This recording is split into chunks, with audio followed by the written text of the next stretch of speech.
It's your Arbiter GVADM here, KG5 IWQ, with the, as promised, CW test set. Special shout out to Sized for Spills on the comments there. He asked me a question of how it works, and I'm going to do my best to explain what I understand of it.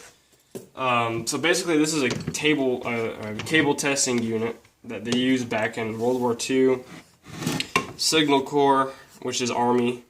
Test set I51A CW, and then it's got a serial number, several tags, and paint's kind of old, probably lead based. But open it up, and we have a schematic of how it works, which is nice to have on these kind of devices. So basically there's a big motor relay in there, and then there's a high voltage generator. We'll get to that later.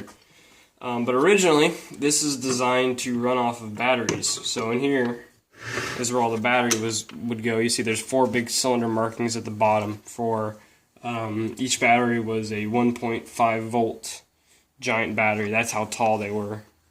So they were pretty big. And then the actual generating module is in here. And this is what generates the tone. So basically I got a high voltage coil. So there's multiple taps and wraps on it. This is a relay, high voltage relay, or spark gap. Actually, yeah, this is a spark gap. So this is our motor, frequency injection motor. And I think these are high voltage resistors, old school ones. Not too familiar with those, but whatever. So this was basically used for, they take this box, they'd set it up down the road or down a couple of miles from a CW transmission line, like a coax cable nowadays, and they would hook up their shield to one lead, and then they hook up their main resonating wire to the other lead. Positive, negative, doesn't matter. Let me hook up my battery here.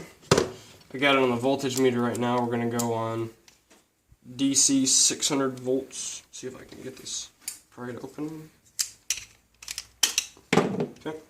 So see our voltage there as it peaks. So basically, anyways, they would do that, they would set it up, and it would be designed to play a certain tone, and they would hook it up, they'd hook a speaker up to the end of the coax line, and it would pretty much give them the tone, and it would, depending on the tone you heard, would determine good, bad, fault, ground fault, or short. So this is what it would sound like on operation.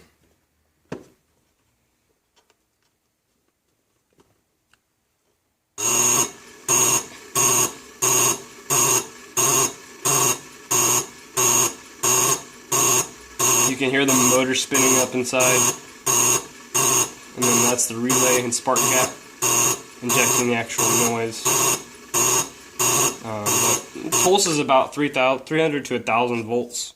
So, but like I said, depending on the end of the line, that's how you could tell if your speaker or if your line was good or not. And this could go for several miles. It wouldn't have any problem with that. But yeah, that's the CW test set right there. So if you guys have any more questions as to how things work, I'll be more than happy to make a video on that. I encourage people to ask questions in the comments. So have a good one, KG5 IWQ Arbiter GVADM 73.